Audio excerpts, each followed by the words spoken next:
தமிழக முதலமைச்சர் மு.க. ஸ்டாலின் உடல்நலக்குறைவு காரணமாக சென்னை கிரீன்வேஸ் சாலையில் இருக்கக்கூடிய அப்பல்லோ மருத்துவமனையில் சிகிச்சைக்காக தற்பொழுது அனுமதிக்கப்பட்டிருக்கிறார். இன்று காலை வழக்கமான நடைபயிற்சி மேற்கொண்ட பொழுது லேசான தலை சுற்றல் ஏற்பட்டிருக்கிறது.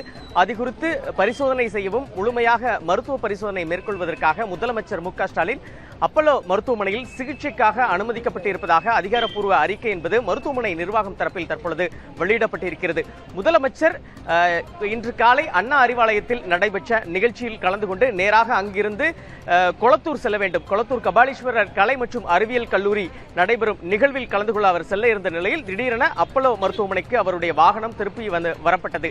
அதன் அடிப்படையில் முதல்வருடைய உடல்நலம் குறித்து கேள்வி எழுந்த நிலையில்தான் அப்பல்லோ மருத்துவமனை நிர்வாகம் விளக்கமாக தன்னுடைய அறிக்கையை அளித்திருக்கிறது. முதல்வரை பொறுத்தளவு தற்பொழுது மருத்துவமனை நிர்வாகம் முழுமையாக பாதுகாப்பு வளையத்திற்குள் கொண்டு வரப்பட்டிருக்கிறது.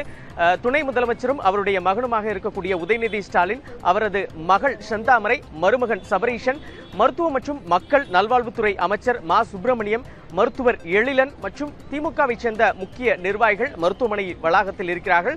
நாம் நேரடியாக கேட்கும் பொழுது வழக்கமாக பரிசோதனையாக இருந்தாலும் இன்று காலை நடைபயிற்சி மேற்கொள்ள பொழுது ஏற்பட்ட அந்த தலை சுற்றல் காரணமாகத்தான் முதல்வர் இன்று அனுமதிக்கப்பட்டிருக்கிறார். 2 நாட்கள் அவர் முழுமையாக ஓய்வெடுக்க வேண்டும் என்று மருத்துவர்கள் சார்பில் ஏற்கனவே அறிவுறுத்தல் என்பது விடுக்கப்பட்டிருக்கிறது. முதலமைச்சர் இன்று மாலை வீடு திரும்பி அங்கு இல்லத்தில் ஓய்வெடுப்பாரா, இல்லை என்றால் தொடர்ச்சியாக 2 நாட்கள் இந்த மருத்துவமனையிலேயே அனுமதிக்கப்பட்டு ஓய்வெடுப்பாரா என்ற ஒரு தகவல் இன்னும் சற்று நேரத்தில் கூடுதலாக வெளியாக இருக்கிறது. மருத்துவமனை வளாகத்தை பொறுத்தளவு முழுமையாக பாதுகாப்பு வளையத்துக்குள் கொண்டு வரப்பட்டிருக்கிறது.